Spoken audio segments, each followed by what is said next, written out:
Moja ya maswali magumu sana ambayo nimekuwa nikiulizwa na watu ni kwamba nawezaje kubadili kipaji changu kuwa fedha, au nawezaje kugeuza kipaji changu kiniingizie fedha. Ni kweli, kuwa ni kipaji na ni kitu kingine, na kugeuza kipaji kuwa fedha ni kitu kingine. Unaweza ukawa na kipaji lakini ushindwe kukigeuza kuwa fedha.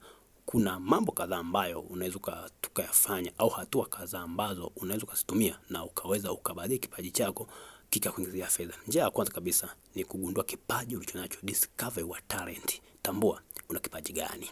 Je, wewe ni mwimbaji? Je, wewe ni msanii? Je, wewe ni mwandishi? Wewe ni mchoraji? Au wewe ni speaker? Ukijua katika maeneo hayo ukagundua kipaji chako, basi itakuwa ni rahisi sana kuenda hatua inayofuata. Hatua ya pili, noa kipaji chako.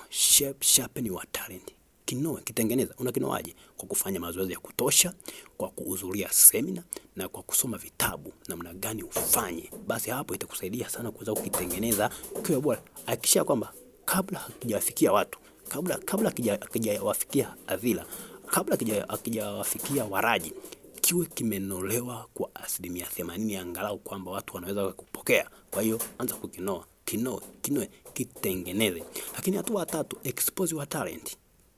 Kitoe kwa watu, kitangaze. Na hapo unatangazaje? Kwenye mitandao ya kijamii. Unaweza una posti, unaweza ukakitangaza kwa watu live, na unaweza ukitangaza pia makanisa na maeneo mengine. Usiogope, fanya, kwa sababu utakapokuwa ogopa, maana yake unaanza kuziba sasa ujasiri wako. Kwa hiyo anza kukitangaza mara baada ya kukinoa. Hatua inayofuata ya 4 ni kwamba anza kuchaji kidogo. Usichaji na hela kubwa, anza kidogo kwa level ya chini. Kwa maana kwamba mtu akihitaji kumfanyia kazi, fanya, lakini ufanye kwa ubora zaidi. Usiangalie imekupa shilingi ngapi. Kumbuka, unapokuwa unafanya, una invest kwa ajili ya mafanikio baadaye. Kwa hiyo anza kulipa kidogo. Hatua ya mwisho tunasema kwamba commercialize your talent. Anza sasa kukiuza. Na utaanzaje kuuza kipaji chako? Ni mara baada ya kuona watu wengi sana wanakutafuta, mpaka muda mwingine unakosa muda. Hasa pale unaweza ukaamua ukaanza kuuza kipaji ulichonacho kwa kiwango kile ambacho unataka wewe.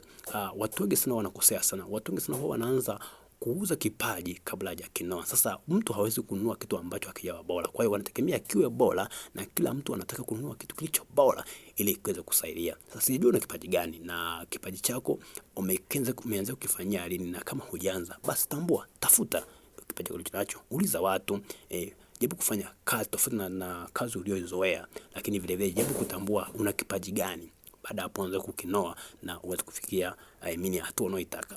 Ili kuweza kujifunza zaidi juu ya somo hili ambalo nimetoa leo, ni kwamba tafuta kitabu changu ambacho kinaitwa Gundua Kipaji Chako, na namna ya kugeuza kipaji chako kuwa fedha, ili uweze kujifunza zaidi. See you at next level.